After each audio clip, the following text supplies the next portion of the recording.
Okay, dead bug, raising both arms overhead, and then I'm going to raise both legs to 90 degrees and extend one arm overhead straight as I do the opposite leg straight in front, and return and do the opposite arm, opposite leg.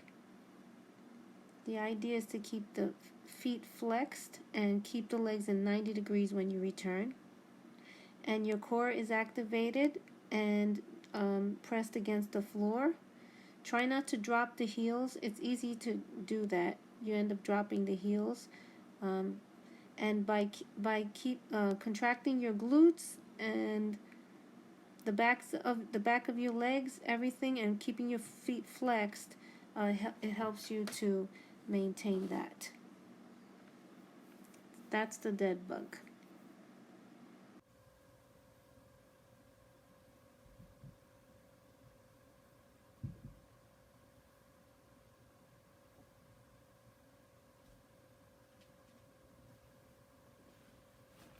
That was a dead bug. Next, supine marches.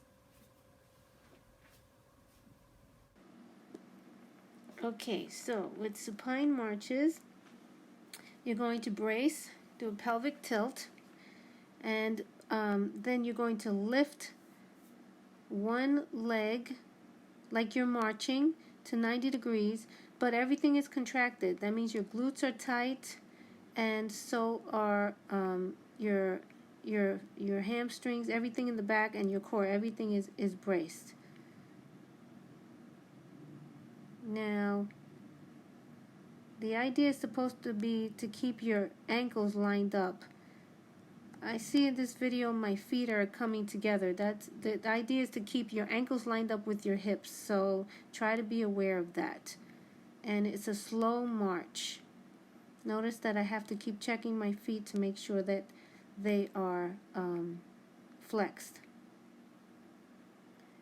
And you're activating your core the whole time while you are marching.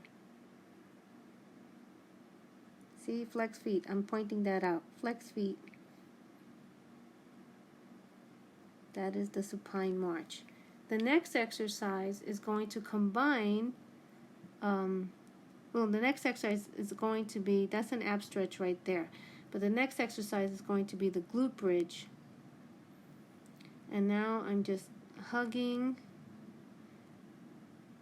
my knees. That was just for a stretch for the lower back. So next is going to be the glute bridge, glute bridges, okay? And then we'll combine the glute bridge with the supine march, hip up marches. So again, contract the core. I like to flex my feet, and you lift the hips until you're and you contract your core, and you make sure you're flat. Try not to hyperextend. Lift the hips high, but not just until you're flat.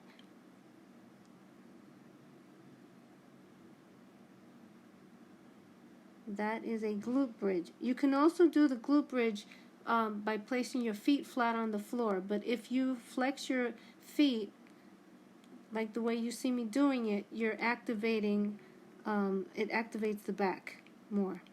So now the next exercise after this is going to be the hip up marches. So that means you're going to keep your hips up isometrically, holding it there, and then you're going to march like you did the supine marches, but this time you're keeping your hips up while you do that. And those are hip up marches.